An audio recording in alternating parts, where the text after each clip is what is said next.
আমি এলজিবিটি বিবাহের অধিকারের জন্য অনুসরণ করতেছি, কারণ এই বিবাহের অধিকার না থাকা একটা অর্থনৈতিক নিপীড়ন এলজিবিটি মানুষদের উপর।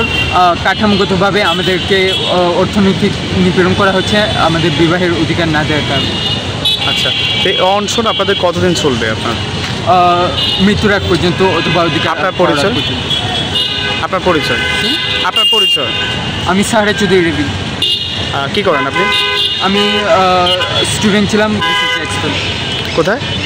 স্টুডেন্ট ছিলাম, রিসেন্টলি এক্সপেল। আচ্ছা আচ্ছা। আপনার সাথে এটা মানে কারা কারা আছে, মানে এখানে আপনার সহযোগিতা কারা করছে?